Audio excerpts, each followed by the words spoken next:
Ah.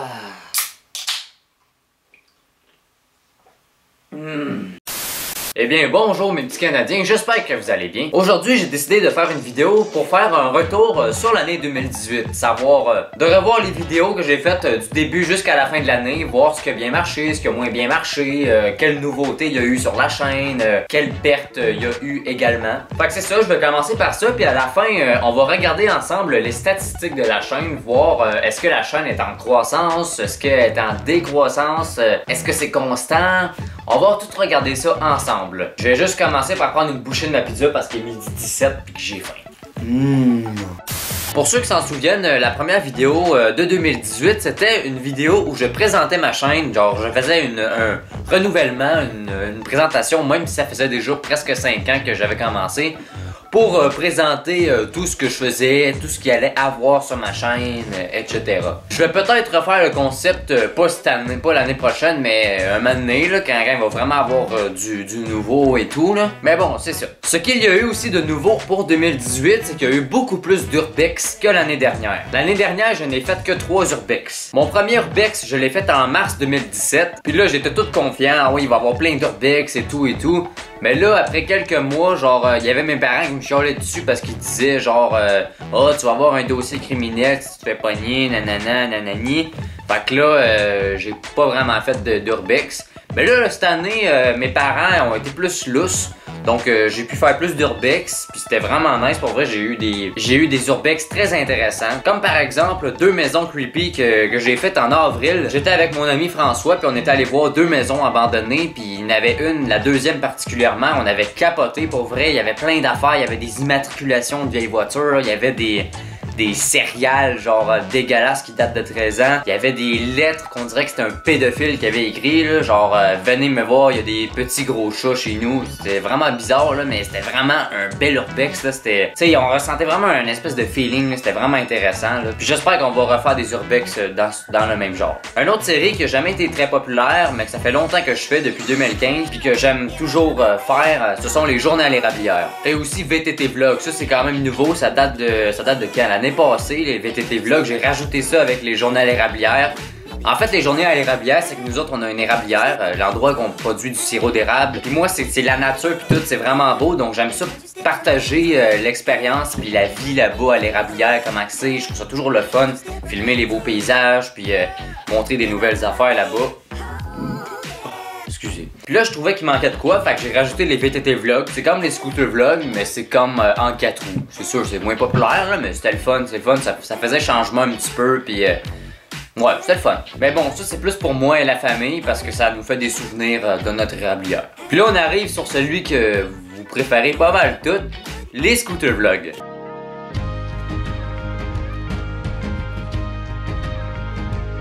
Cette année, j'ai commencé très tôt les scooter vlogs. Dès que, tu sais, j'ai sorti mon scooter genre le 20 mars ou le 19 mars, là, c'était vraiment tôt. Puis j'ai fait un scooter vlog le 21, genre où j'ai fait un scooter vlog quand je sortais le scooter, en fait. Puis cette année, comme l'année passée, mes scooter vlogs ont été très populaires. Je faisais quand même des 2000, 3000, des 1000 vues, là. C'était très bon. Ce qu'il y a eu de nouveau aussi cette année, c'est que j'ai rajouté des gogos sur mon scooter, comme le P-Flow, des LED.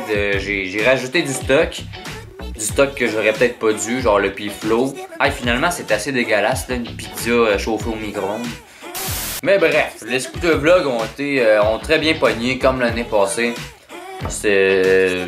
ouais. Puis comme vous le savez, j'aime beaucoup faire des vidéos à but humoristique. Genre faire le nono, puis faire des trucs niaiseux, puis tu sais, faire des petits courts-métrages, puis tout. À travers de toutes les petites séries que je fais. Puis je suis quand même content parce que c'est quand même populaire, là. C'est pas autant que les vidéos de scooter, là. J'aurais aimé ça, mais bon. Puis juste comme ça, j'ai réfléchi, puis je pense que vraiment les deux plus grosses vidéos que j'ai faites cette année sont avoir 18 ans et celle que je viens de sortir Noël. Donc si vous l'avez pas vu là, ben je vous invite à aller les voir parce que j'ai vraiment travaillé longtemps là-dessus, puis c'était long à faire là, mais j'ai vraiment eu du fun à faire ça avec mes amis, mes cousins, puis ouais, c'était vraiment le fun.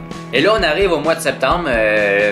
le mois malheureux que mon scooter m'a lâché. C'est sûr que ça aurait été le fun que ça n'arrive pas, mais c'est ça, là, mon scooter m'a lâché, donc ça a terminé les scooter vlogs pis tout. Mais au moins ma chaîne, c'était pas juste une chaîne de scooter, juste ça. C'était sûr, c'était le plus gros, c'était comme le principal, mais c'était pas juste ça que je faisais, fait que je continuais à faire d'autres affaires. Et ouais, c'est ça. Puis il y avait aussi une autre affaire que j'ai sorti, puis ça c'était pas dans le but d'attirer des gens pis tout, c'était plus pour mon propre plaisir. Puis il y en a quelques-uns que je le sais qu'ils aiment ça, là, c'est les vidéos que je m'en vais voir des cours à scrap puis des vieux chars là, chez Canadian-Pool. C'est sûr que c'est pas le grand intérêt de ma communauté, mettons, mais tu sais, j'aime toujours ça, aller voir, mettons, une vieille Ford Aerostar, puis aller la voir de mes propres yeux, aller regarder à l'intérieur, puis tout, ça, je trouve ça toujours aussi fun. Puis je compte continuer à en faire un petit peu de temps en temps. Mais là, je vais pas oublier de vous parler de la grosse série que je viens de sortir, puis qu'il y a de l'avenir là-dedans. C'est comme ce que le plus d'avenir quasiment dans ce que je vais faire avec les vidéos à but humoristique. Ce sont les Trucker Vlogs. Ça, j'ai sorti ça en octobre, fin octobre. J'ai pas pour remplacer les Scooter Vlogs, mais c'était déjà dans mes projets depuis longtemps. Puis les Trucker Vlogs, ça consiste, comme les Scooter Vlogs, de vous parler d'un sujet en particulier, puis en même temps partager mon chemin, ma route et mon travail. Mais bon, je vais en parler dans une autre vidéo. Maintenant, on va regarder les statistiques. Si nous comparons les 365 jours derniers à celui de l'année passée, en fait 2018 à 2017, au niveau des visionnements, ça a quasiment été pareil. Une hausse de 0% en fait. J'ai eu 197 400 vues cette année, puis j'en ai eu à peu près pareil, genre 197 500 l'année passée. Fait que c'est vraiment pareil là. Mais au niveau des abonnés, cette année, il y a eu une hausse de 31%. On a eu 1600 abonnés qui se sont rajoutés cette année. Maintenant, si nous cliquons sur 90 derniers jours, puis c'est là qu'on voit que ça a baissé un petit peu. En fait, les 90 derniers jours, c'est après que le scooter aille lâché. Donc, ça se comprend un peu que... Youp.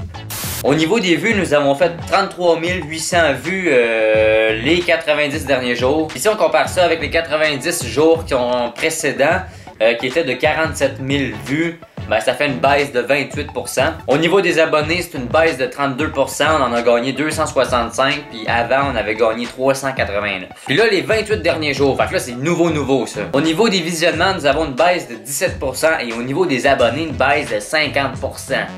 Juste vous donner un petit exemple, les 7 derniers jours, nous avons une augmentation de 0 abonnés. C'est quand même... triste un peu. Mais bon, c'est pas grave là, c'est pas grave. Je le dis souvent, pour moi YouTube, c'est pas une source de vues, de chiffres, puis de... Non, moi c'est pas ça. Moi c'est YouTube, c'est vraiment pour moi le plaisir. Avoir du fun avec mes amis, avec vous également. Faire des projets, inventer des trucs, avoir de la créativité. Fait que ça me dérange pas trop, mais c'est sûr que je trouve ça dommage un peu que ça soit vraiment en baisse. C'est comme je disais au début, mais là on est pas mal en baisse là. Quand je dis en baisse, c'est plus, mettons au niveau des visionnements puis tout le kit, c'est une baisse. Puis au niveau des abonnés, normalement j'étais habitué d'en gagner peut-être 5-10 par jour. Puis là, ces temps-ci, les 2 dernières semaines, ça a pas bougé pendant tout là. Genre actuellement, j'étais à 3416, mais il y a genre 2 heures, j'étais à 3417. Puis depuis genre 2 semaines, j'arrête pas de faire ça, genre 16, 17, 18, 14, 15, 16, 15, 16, 17... 16, 15, ça fait ça depuis genre 2 semaines là, fait que ouais là, inviter des amis ou je sais pas quoi à venir s'abonner, on va botter les fesses à ce numéro là, pis ça va remonter un peu la pente. Mais bon, c'est à peu près ça pour les statistiques de la chaîne. Donc j'espère que vous avez quand même apprécié les vidéos que j'ai faites cette année. Je vais sortir peut-être demain ou durant les prochains jours une vidéo pour présenter les nouveaux trucs qui va arriver en 2019 ou ce que je vais continuer puis je vais sortir ça dans les prochains jours. Maintenant si t'as des questions et tout, tu peux commenter. Si t'es pas abonné, ben je t'invite à t'abonner. Puis je vous dis à la prochaine. Bye bye!